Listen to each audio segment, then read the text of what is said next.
This isn't going to be a super long video, but I know I have to talk about what could be the biggest group of mistakes we've ever seen in the Warrior Cats allegiances. The list of characters we see at the beginning of each book. We've had 4 separate prequel super editions, one for each clan. Prequel meaning starting before the events of Into the Wild. And the last one we had was 2013 with Telstar's Revenge. But that all changes on September 7th when we get a new prequel super edition with Leopardstar's Honor. Except this one is a little different because if we put it on a timeline, it starts in the middle of the previous 4 prequel super editions and ends after they are all concluded.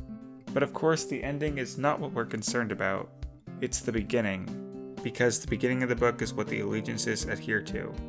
So we have a book that has to match up the allegiances with the timeline of 4 different books.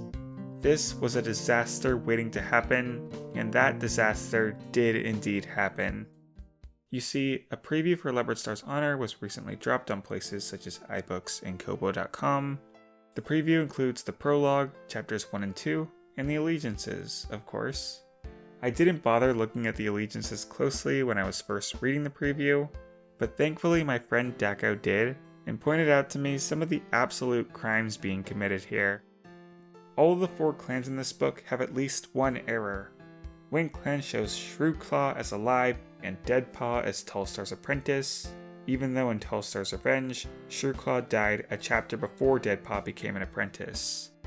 Shadow Clan shows Boulder there, but no signs of Russifer, despite the 2 cats joining Shadow Clan at the same time. But that stuff is minor, it gets worse. River Clan shows Grass Whisker there.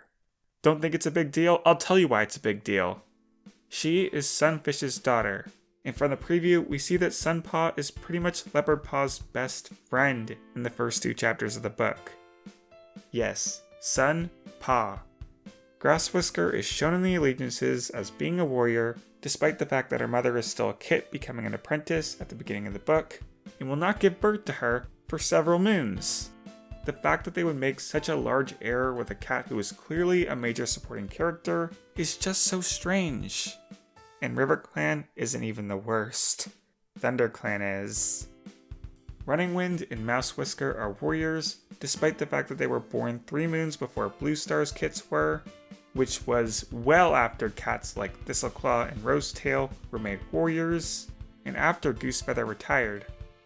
Willowpelt is a warrior as well, despite also not being born yet, and she is in an even stranger situation because her siblings Spotted and Redtail are correctly not included, but for some reason she is.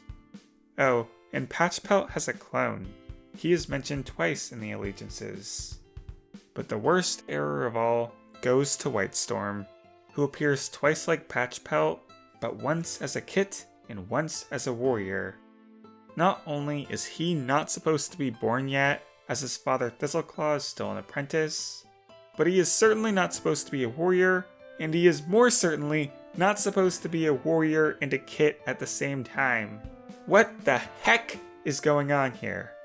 This blatant disregard for the timeline that even extends to major characters, and weird cat cloning, I think it's enough to say this is the worst mistake I've ever seen in a Warrior Cats book. Even worse than Greystrike calling Misty Star his daughter. Because a proofreader going through the books could miss that if they're trying to speed through the book and aren't thinking too hard about it.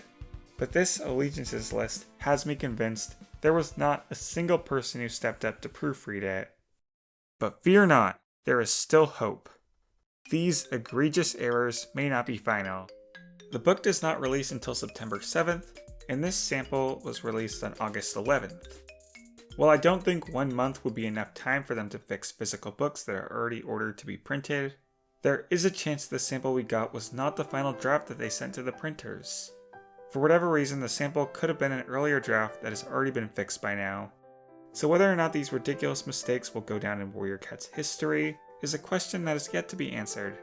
And on September 7th, when the book finally releases, I will be sure to leave a pinned comment on this video, letting you know if the errors made it to the final draft.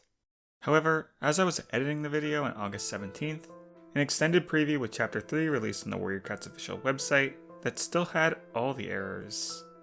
So at this point, I do think it's doubtful that these errors are getting removed, but I guess we'll find out soon enough. Until then, Bye everyone!